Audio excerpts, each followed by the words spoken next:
X30 Super Shifter, 175 cm3 de motorisation, 6 vitesses dans la boîte, des vitesses vertigineuses de l'ordre parfois de plus de 130 km/h en ligne droite. Des temps de rapport évidemment absolument effarants, des zones de freinage réduites au minimum. Ce sont tous les défis évidemment qui attendent notre 14 acteurs de cette catégorie. Le summum de la compétition. Autant la catégorie X30 Senior depuis les années a gagné ses lettres de noblesse comme la catégorie la plus disputée, la plus fournie. Mais quoi qu'il en soit, pour les puristes de la compétition, amateurs donc de départ arrêté en mode Formule 1, amateurs de passage de rapport, amateurs de vitesse vertigineuse et de course à l'usure très stratégique, eh bien, les Super Shifters demeurent certainement la crème de la crème pour bon nombre d'aficionados du karting. Voici votre grille de départ sur cette piste de la Home of Champions de Genk. En pole position, Christophe Eybers. Plus besoin de l'introduire. Le triple champion de Belgique de la catégorie. Vainqueur d'une manche, quatrième de la deuxième. Celui qui s'est lancé depuis la pole. Eh bien, réédite pareille performance au départ de cette finale de 14 minutes et 1 tour. À ses côtés, Darragh Adriansen, gare au pilote DFK. Coéquipier évidemment de Christophe Eybers. Ces deux-là n'ont certainement pas l'intention de s'en mêler les roues, de se mettre en difficulté dès le premier tour. On verra comment ça va se passer, mais nul doute que Darragh Adriansen cherchera à protéger, en tout cas, la fuite de son leader. En deuxième ligne, nous retrouvons Hugo Besson, troisième et septième de ses manches, le pilote français, aux côtés de Bart Ploeg, l'ancien champion des Pays-Bas. Ces deux-là sont de nouveau venus sur la grille de départ de la classe X30 Super Shifter avec de superbes résultats à la clé. Et Hugo Besson n'a jamais été si bien placé sur la grille pour pourquoi pas aller chasser le podium. Bart Ploeg, un autre gros candidat, lui qui avait signé la pole à Austricourt, souvenez-vous-en. Gianni Scoponi et Stendoran Pirimaggi s'accompagnent sur la troisième ligne, suivi de Sam Class, Jimmy Devane, Thomas Nicolas, Adrien Nagy, Kevin Delcroix, Bodo Winter, Hugues de Schepper et Amin Pirl. Certains d'entre vous peut-être qui nous suivez depuis le début de saison seront sans doute étonnés de voir des noms aussi ronflants que Sam Class et Jimmy Devane. Seulement 7e et 8e sur la grille de départ. Eh bien, c'est dû à une hécatombe dans les mécaniques qui ont frappé non seulement ces deux-là, mais aussi Bart Ploeg et Stendoran Pirimaggi lors de leur première des deux manches. Voyons voir ce qu'ils vont pouvoir faire derrière le duo DFK. Dès que les feux s'éteignent, on est parti. Go, go, go! Excellent envol de Eybers sous la protection de Darragh Adriansen. Pourrait-il sauter son équipier à la queue leu dans l'enchaînement du premier virage? Bart Ploeg qui tente de s'infiltrer également. Hugo Besson qui perd pas mal de place dans l'aventure. Un très mauvais envol de la part du pilote VDK qui s'est lancé depuis la troisième place. Ça ne s'est pas passé à la hauteur de ses espérances. Contrairement à Bart Ploeg, troisième à la poursuite de Darragh Adriansen. Hugo Besson a perdu 2 positions, je pense. Et voilà qui tente de contre-attaquer. Juste derrière Jimmy Devane qui est passé 4e derrière Bart Ploeg à la poursuite des pilotes DFK. Il va falloir surveiller Jimmy Devane. Il était 8e, le voilà déjà 4. Excellent envoi les premiers secteurs de la part du pilote de DVN Racing. Hugo Besson par contre ne peut pas en dire autant. Il va falloir se ressaisir. La course est longue. C'est maintenant ici que la première étape, une fois passée, on va pouvoir décider de la suite de cette épreuve. Bart Ploeg qui n'attend pas et qui s'impose directement devant Darragh Adriansen. La chasse est lancée. Déjà une petite seconde de bâti pour Christophe Eybers dès son premier tour. Bart Ploeg se devait d'intervenir évidemment puisque Darragh Adriansen, au fur et à mesure de ses performances, n'est peut-être pas au même niveau que son équipier de DFK. Une fois devant, Eybers se révèle généralement inattaquable, même si lors de sa deuxième manche, il a prouvé le contraire. Rattrapé finalement par ses différents adversaires, dont Bart Ploeg qui est allé lui chipper la victoire avant qu'il perde pied petit à petit. Allons-nous voir le même scénario que la course précédente? Est-ce que Bart Ploeg va pouvoir d'entrée de jeu mettre la pression sur Christophe Eybers? À l'écran, nous avons Jimmy Devane qui vient de prendre l'avantage sur Darragh Adriansen. Les deux pilotes d'écart aux deuxième et troisième position. Ça n'aura pas duré très longtemps. Darragh Adriansen en deuxième place pour couvrir la fuite de son équipier. Stendoran Pirimaggi depuis la 5e place qui va tenter également de recoller avec la tête de peloton. 6e position pour Sam Class devant Hugo Besson, Gianni Scoponi, Théo Nicolas, Kevin Delcroix, Adrien Nagy, Bodo Winter, Armin Pirl et Hugues de Schepper en 14e et dernière place. Cette finale de Genk pourrait-elle être un premier tournant important du championnat? Sam Class a éprouvé toutes les difficultés là-bas à s'extirper de sa position de départ. Il est malmené un petit peu de part et d'autre. Alors qu'on a ici le numéro 712 à l'écran. Théo Nicolas en pleine bagarre avec Kevin Delcroix juste derrière qui vient de lui passer devant pour le gain de la 9e place. On parlait de Sam Klaas, il a été miné donc comme à Austricourt par une casse mécanique. Il a privé d'un bon résultat dans sa première manche. Il a pu se rattraper après en allant chercher la 3e position. Mais ça le condamnait à un départ depuis le ventre mou du peloton. Vous le voyez là-bas tout en haut de l'image, Sam Klaas. Pas vraiment la fête en ce début d'épreuve, alors que derrière, ça passe pour Sten-Loren Perimaji qui franchit l'écueil d'Arag Adriansen. Voilà Perimaji de Rekarting, 4e. Et voilà l'image. Darag Adriansen doit maintenant tout faire pour rester au contact, pour éventuellement inverser la tendance. Ce ne sera pas chose aisée. Et vous voyez déjà des écarts assez conséquents qui sont creusés entre, d'une part, Christophe Eubers, même si son écart tend à légèrement diminuer. Barplouch nous a claqué un 53.3, 53.4 au niveau des temps au tour respectifs pour le leader. Donc pas encore de quoi pavoiser pour le pilote néerlandais en 2e position. Il faudra faire davantage que ça pour aller déloger Christophe Eubers. Les voilà nos 3 leaders. Eubers, Barplouch, Jimmy Devane. C'est important évidemment, on le répète, dans l'optique du championnat. Puisque derrière Christophe Eubers, pour 10 petits points, avant évidemment les manches qualificatives, nous avions Jimmy Devane. Mais au niveau des manches qualificatives, Christophe Eubers a pris 80 points, ce qui fait qu'elle culmine à 385 unités. Pour Jimmy Devane, 8e des manches. La moisson est évidemment bien moins propice, bien moins généreuse, mais ça devrait évidemment, compte tenu des ennuis rencontrés par Barplouch et Sam Klaas, ainsi que Sten-Loren Perimaji dans ses manches. Je pense que Jimmy Devane peut se frotter les mains quand même d'avoir récolté les points de cette 8e place au final. D'autant plus qu'il est 3e, de quoi conforter sa 2e position au général dans le championnat de Belgique. Et plusieurs protagonistes brillent par leur absence sur ce karting de Genk en cette 3e week-end de compétition. Guillaume Carrette par exemple, qui avait terminé 4e puis 3e des 2 manches précédentes, a fait l'impasse sur Genk. Ça va permettre en tout cas à certains des autres favoris au titre de se replacer dans la course à la couronne. Eh bien, on pensait que Christophe Eubers allait avoir les mains libres pour creuser l'écart. Il n'en est rien. Et on voit d'ailleurs que le châssis TD-Kart fonctionne à merveille, tant du côté de Barplouch que du côté de Jimmy Devane. Ces deux-là sont occupés à faire la chasse au leader. Est-ce que le châssis Falcon de Christophe Eubers va pouvoir faire la différence face au produit de l'équipe Thierry Delray? Regardez comme Barplouch est oppressant d'entrée de jeu. On est à la fin ici du 6e tour. Et déjà, Barplouch comme Jimmy Devane sont en position d'aller à l'abordage sur Christophe Eubers.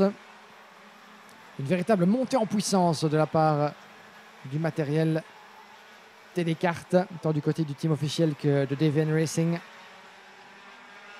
C'est un peu les 2 équipiers, en quelque sorte évidemment, de équipages différents, de teams différents, mais le même matériel. Pas de quartier toutefois. Si Jimmy Devane sort l'opportunité d'aller chercher Christophe Eubers, il le fera. Barplouch ne l'entend évidemment pas de cette oreille. La montée en puissance, en tout cas, elle est constante de la part du pilote néerlandais qui a démarré sa saison par une belle 5e position à Mariembourg avant de manquer le podium de peu dans les Hauts-de-France avec sa première victoire de manche précédemment. Voilà que Barplouch est en position idéale d'aller chercher sa première victoire dans la catégorie Super Shifter. Lui qui a seulement débuté dans cette catégorie il y a maintenant 3 courses de cela. Et s'il vient à remporter la victoire, eh bien, cela ferait très longtemps, je pense, que Barplouch n'a pas eu pareil honneur dans le championnat de Belgique. Lui qui fait la pluie et le beau temps dans les différentes catégories depuis maintenant de nombreuses saisons. Il faudrait que je replonge dans mes archives, évidemment, pour retrouver la trace de la dernière victoire de Barplouch, quelle que soit la catégorie dans ce championnat de Belgique. C'est toujours à ce point indécis qui va pouvoir l'emporter dans cette finale. Jimmy Devane se montre très menaçant là-bas sur Barplouch, qui reste concentré sur la proie qu'il voit poindre devant lui. Quelques mètres et qui le séparent seulement de Christophe Eubers. Ce dernier virage pourrait être une opportunité à aller chercher pour le pilote néerlandais. Puis derrière, nous avons Sten-Loren Perimaji, toujours bien installé en 4e position. Il doit certainement s'en mordre les doigts de ne pas pouvoir davantage des 3 contacts du trio de tête.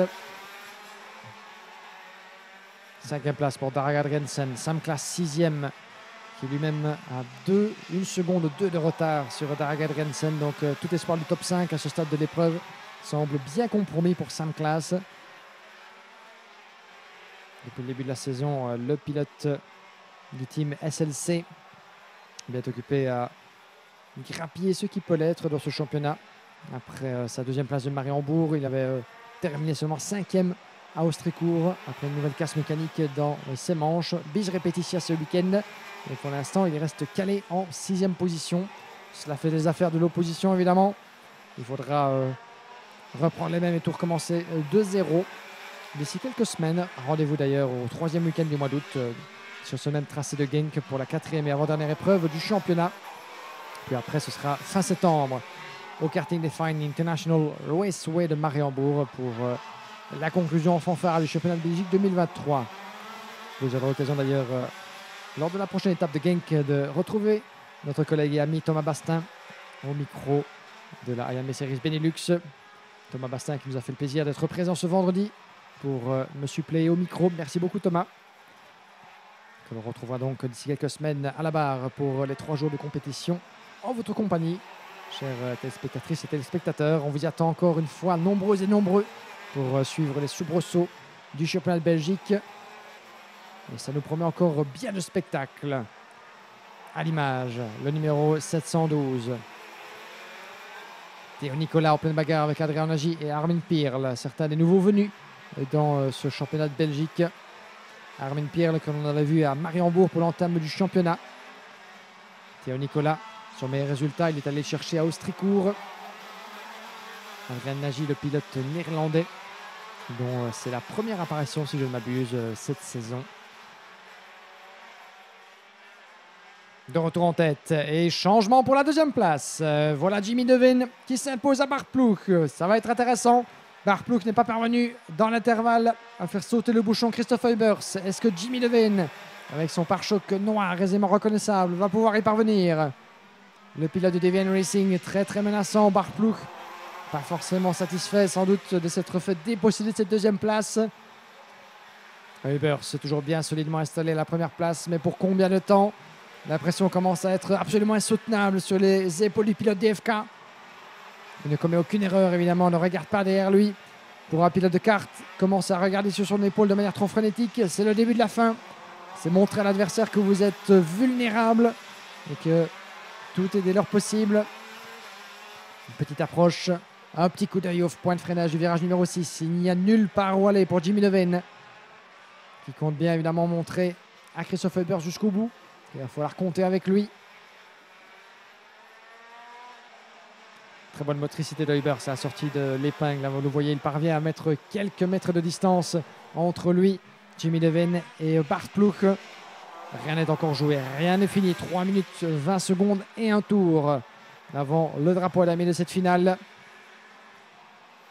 Ça ne bouge pas des masses non plus dans le reste du classement.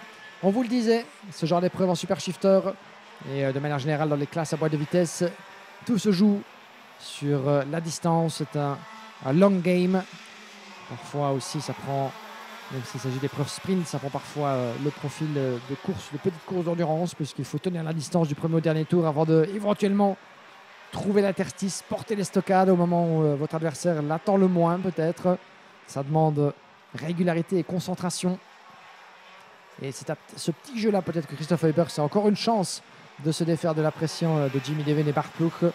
Ils sont très très proches ces deux-là. On va jeter un coup d'œil au chrono respectif, alors que derrière, eh bien, Darragh Adriaensen vient de reprendre l'avantage. Et j'ai parlé trop vite puisque Stenderian Perimadji est bel et bien toujours en 4e position. Et c'est Sam Klaas qui a pris l'avantage sur Darragh Adriaensen, qui est repassé devant. En tout cas, ces deux-là en pleine bagarre pour la 5e place. C'est ce que Sam Klaas sera en mesure de sauver après un week-end qui est allé de mal en pis pour le multiple vice-champion de Belgique. Et regardez ce qui se passe pour l'instant. Vous voyez comme Christophe Huybers a grappillé son écart. On est passé de quelques mètres à presque une demi-seconde entre le leader du championnat et ses deux poursuivants. Huybers a tourné en 53.3 pour un 53.5 à Devine et Bart Ploeg. J'ai bel et bien l'impression que Le pilote néerlandais est quelque peu bloqué par son homologue belge. Ce qui lui reste à faire, c'est de prendre l'avantage et de tenter le tout pour le tout. Cravacher une dernière fois pour tenter d'établir la connexion avec Christophe Eybers qui file vers la victoire. Ce qui serait sa deuxième d'affilée après Austricourt. La saison précédente, on rappelle que Christophe Eybers s'était imposé à 3 reprises. Il avait commencé sa moisson de victoire également à Austricourt avant de remporter les 2 manches ici à Genk. En 2021, les victoires lui étaient revenues uniquement sur ce tracé. La Home of Champions qui est décidément le circuit favori de Christophe Eybers qui grappille les points partout où il peut. Mais dès qu'il s'agit de Genk, eh bien, c'est ici qu'il parvient à laisser pleinement exploser son potentiel et celui de sa machine pour se révéler absolument intouchable. Et il fut un moment, pendant quelques tours, on a pensé qu'il était effectivement à portée de ces 2 poursuivants. Mais l'écart est passé à 6 dixièmes, voire même davantage. On rentre dans l'avant-dernier tour. Avant-dernier tour, 2 fois 1360 mètres.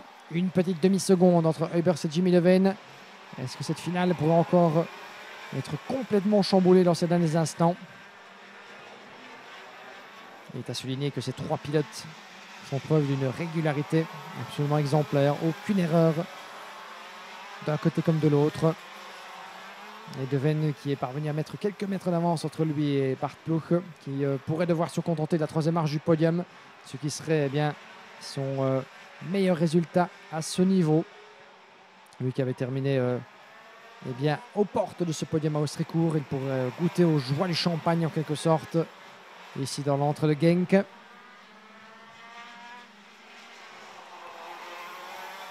Top, le chrono tombe à 0. On est parti pour la dernière boucle. 4 dixièmes. Ce sera le dernier baroud d'honneur de Jimmy Leven. Eybers est en pleine maîtrise de son sujet. Pourrait-il tenter l'impossible? Un dernier coup de talon. Peut-être dans le dernier secteur. Ça, c'est déjà vu par le passé. Il est très très proche. Évidemment, il ne lâchera rien jusqu'au drapeau à damier. Jimmy Leven, qui a terminé déjà 2e à Austricourt. En passe de rééditer. Pareille performance. Celui qui avait terminé 3e du championnat de Belgique en 2022. Un des candidats évidemment à la victoire à chacun des rendez-vous. Jimmy Leven, il s'accroche tant bien que mal. Ce ne sera certainement pas pour ce coup-ci. Mais quoi qu'il en soit, un podium qui sera tout autant bienvenu pour conserver sa 2e place au général. D'ailleurs, un intouchable et impérial Christophe Eybers, ici dans l'antre de la Home of Champions. Christophe Eybers et DFK vainqueur pour la 2e fois d'affilée après Austricourt. 2 victoires en 3 épreuves, le leadership du championnat de Belgique, le plein de points, la satisfaction du travail bien fait et les félicitations de Jimmy Leven, les félicitations de Bart Ploeg, de chasser des cartes sur le podium ici à Genk. Voilà de quoi rendre un certain Thierry Delray plus que satisfait de la performance de ses pilotes. C'est toujours évidemment très sympa de voir les marques de fair play de la part des concurrents, mais aussi amis en dehors du tracé de cette catégorie Super Shifter. Sam Class ne sera pas parvenu à faire sauter le bouchon Sten Dorian Pirimadji. Sera parvenu toutefois à s'imposer devant Darragh Adriansen pour le gain de la 5e place. Mais les favoris en tout cas auront lutté, certains auront perdu. Et la mécanique se sera immiscée dans la bagarre avec quelques protagonistes qui auront durement chuté lors de leur première manche. Mais celui-ci, le numéro 701, Christophe Eybers, absolument intouchable, impérial dans sa conduite, dans sa maîtrise des éléments, du début à la fin de cette épreuve. Et ça, c'est très très fair play aussi de la part de Sam Class. Ces deux-là se connaissent et s'apprécient. Leur affrontement fait partie des plus belles pages de la IMA Series Benelux depuis maintenant plusieurs saisons. On parle souvent du duel entre Eddie Goldstein et Sam Balota en senior. Mais du côté des shifters, Sam Class et Christophe Eybers se livrent une bataille sans merci pour la couronne depuis maintenant 3 ans.